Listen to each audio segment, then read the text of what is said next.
Hello friends, today we'll see the remaining portion of Model 3 of Mechanical Measurements and Metrology subject. In the previous session, we have studied the definition, significance of the measurement, generalized measurement system with an example. Now in this class we'll study some of the definitions like accuracy, precision, calibration, sensitivity, and many more. Some of the definitions are already covered in your previous modules. Now we'll see them once again in detail. Okay.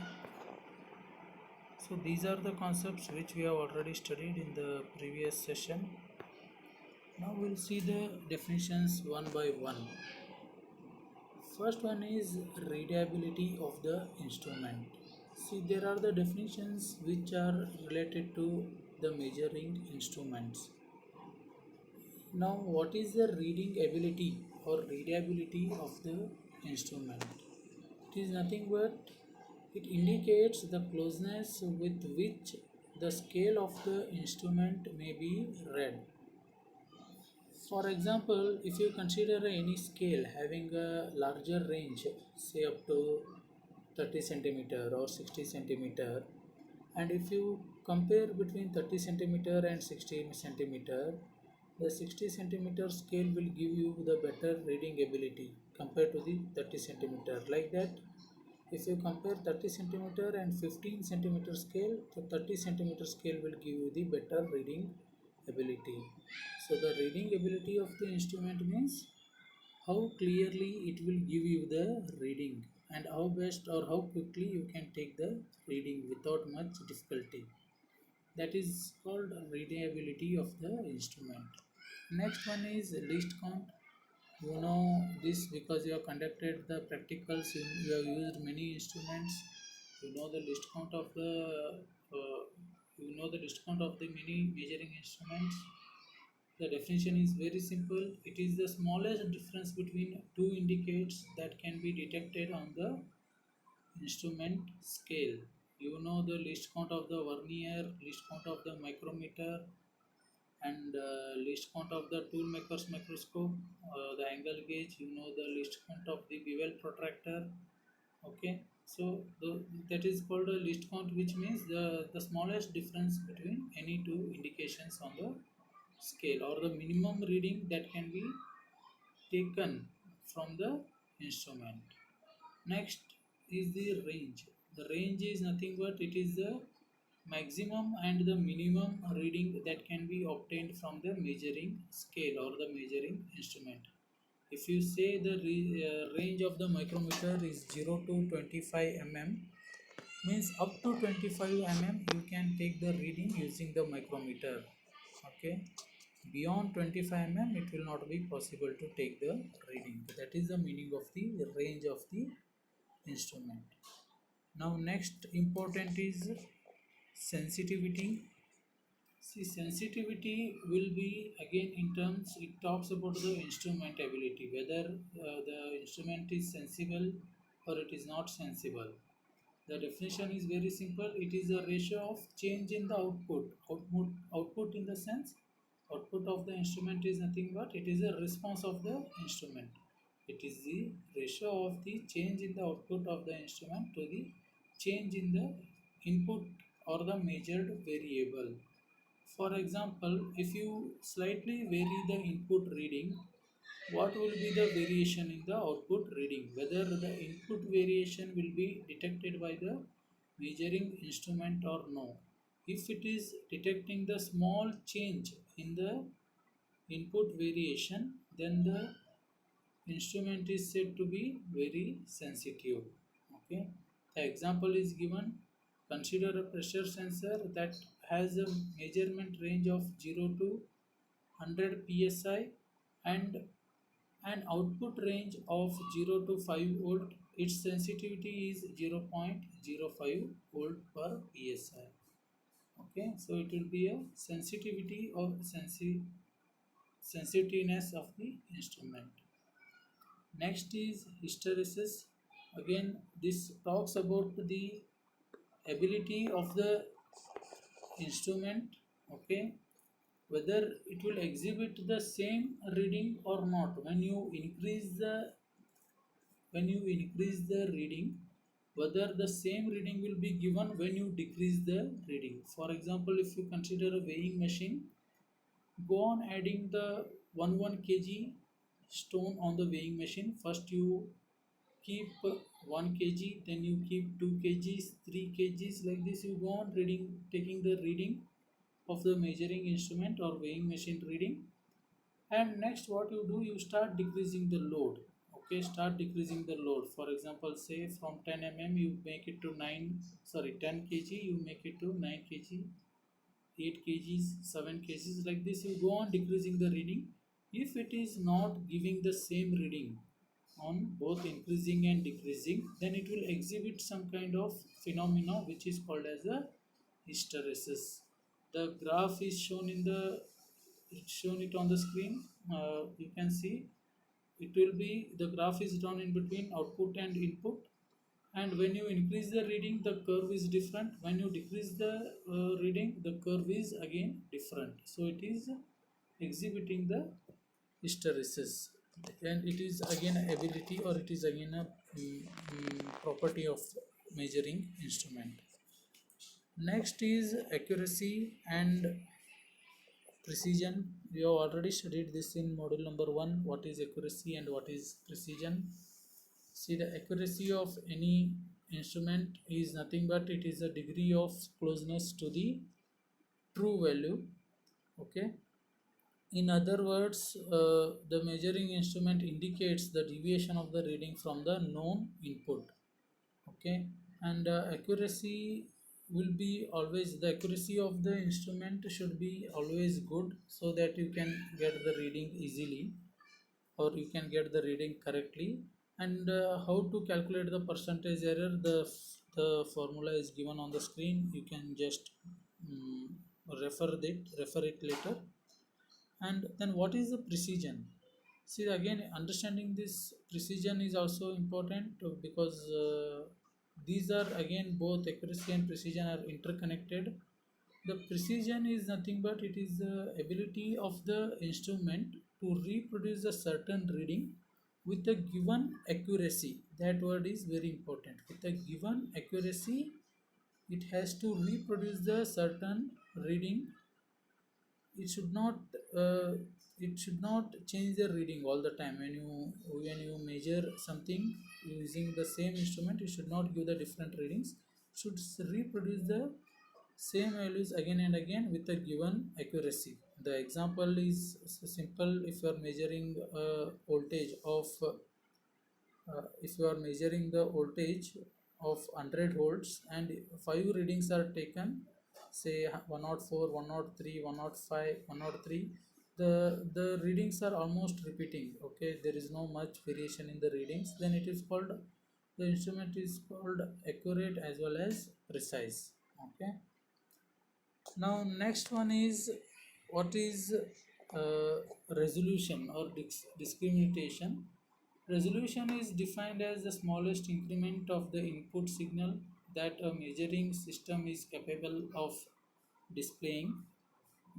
And what is the threshold? Next is, the threshold is if the instrument input is increased very gradually from 0, there will be some minimum value below which no output change can be detected. Means it will be like a range. Okay, there will be certain value below which it will not detect. From 0, if you start increasing the reading of the instrument up to certain value, it will not detect the, it will not give the any output, or it will not give any change in the output. That is called a threshold of the instrument. And next is repeatability.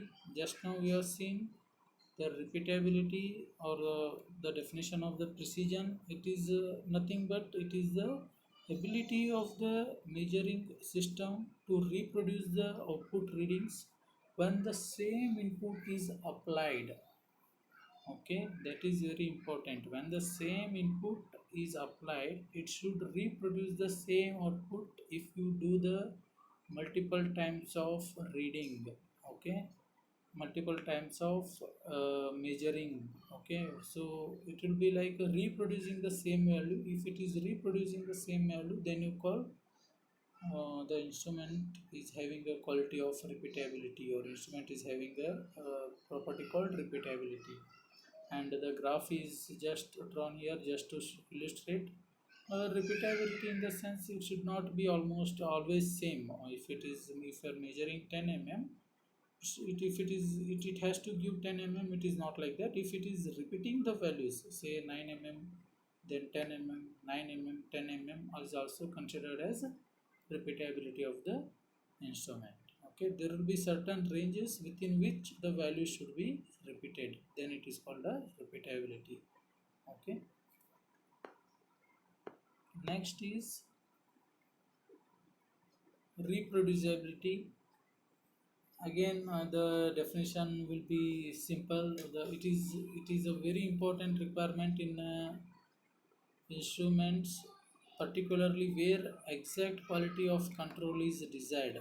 It is defined as degree of closeness with which the same value of the variable may be measured at the different times.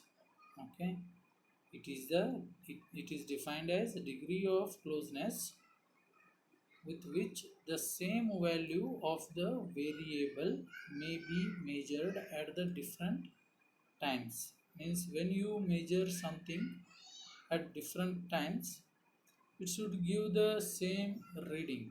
Okay, that is called the reproducibility of the instrument. The reproducibility is affected due to several factors such as drift in the calibration of the thermocouple at high temperature due to the contamination, periodic checking and maintenance of the instrument. Because of this, if because of the lack of the calibration and the maintenance, uh, the repeatability of the instrument may decrease. Now the important term is calibration. This we have seen, and we have conducted the experiments like calibration of the weighing machine, calibration of the LVDT, calibration of the micrometer. Okay, and many such experiments we have conducted. Then what is the calibration? Okay, so it is obvious that whenever you use any measuring instrument, it should be provable. Okay, and it must be having a ability to measure reliably. Okay, whenever you are taking a reading from certain instrument, whatever reading it is giving, if you are agreeing it, it is fine, but that that should be maintained by the instrument. That can be done only when if you do the calibration of the instrument more oftenly. Okay, how the calibration of the instrument will be done? The calibration of the instrument will be done by comparing with the standards. Okay, the calibration of the instrument will be done by comparing with the standards. The procedure involved will be very simple. Calibration procedures involve comparison of particular instrument with either, first one is primary standard. You know what is primary standard, secondary standard, tertiary standard, and working standards. You have studied. Will be done with by comparing with primary standard, and will be done either by with comparing with the secondary standard, or by comparing with the known input. Okay, even by considering the known input also you can do the calibration. There are many examples you can give. The example, any one example, if you write which you have done in the lab is also okay. For example, a load cell. Okay, the weighing stones which are considered as a standards, when you keep it on the load cell, it has to give the same reading. If it is not giving the same reading, then the instrument is not giving the correct answer. Okay, that is the procedure of the calibration. Next one is true value or the actual value. See, true value is nothing but it is defined as the average of an infinite numbers of measured values. See, usually when you measure something, you will not take only one value. You will take two or three values. or you will take many values and you will take the average of them, which is considered as a true value or actual value. Then what is the indicated value? Indicated value is the magnitude of the input signal detected by the measuring instrument is known as indicated value. Whatever the value you get it from the measuring instrument is called as a indicated value. Next one is, what is error? See, it is very simple. What is error? The error is the difference between the true value and the indicated value. If there is a difference between true value and indicated value, then there will be a error. Okay, the error will be occurred because of lack of calibration, because of wrong, because of adopting the wrong measuring methods, because of selecting the wrong parameters, you will get the error. The classification, if you see, the classification will be very wide. Okay, there are some errors which may be occurred within the instruments. There are some errors which may be occurred because of the measuring person, and there are some errors which may be occurred because of the surrounding environment while taking the reading. Because of the surrounding environment, the you may get the error. Okay, if you see the classification, there are three broad classification. One is gross error, second one is systematic error, third one is random error. And in systematic error, again there are three errors. One is instrumental error, environmental error, observational error. And if you see the instrumental error, again there are three types. One is loading effect, second one is misuse of the instrument, third one is inherent outcomings of the instrument. Okay, these are related to the your instrument. Okay, see, these instrumental errors are very dangerous sometimes, because you will not identify, because you may feel that the instrument is handled properly and all the instrument parameters are correct. You may assume sometimes like that, but because of the errors within the instrument, if you are getting the errors, then it will be very difficult to identify. Okay, the environmental errors are just these are the errors occurred because of some external parameters. Okay, if the external parameters, the errors are happening, then it is called a environmental error. Okay, and there are few more errors which you can classify many errors. Okay, in detail, but this is the broad classification of your errors. Okay, this is about the definitions, some important terms definitions. Okay, in the next class we'll see what is transducer, and what is a transducer efficiency, and what are the types of transducers. Okay, all those things we'll study in the next class. Okay, thank you.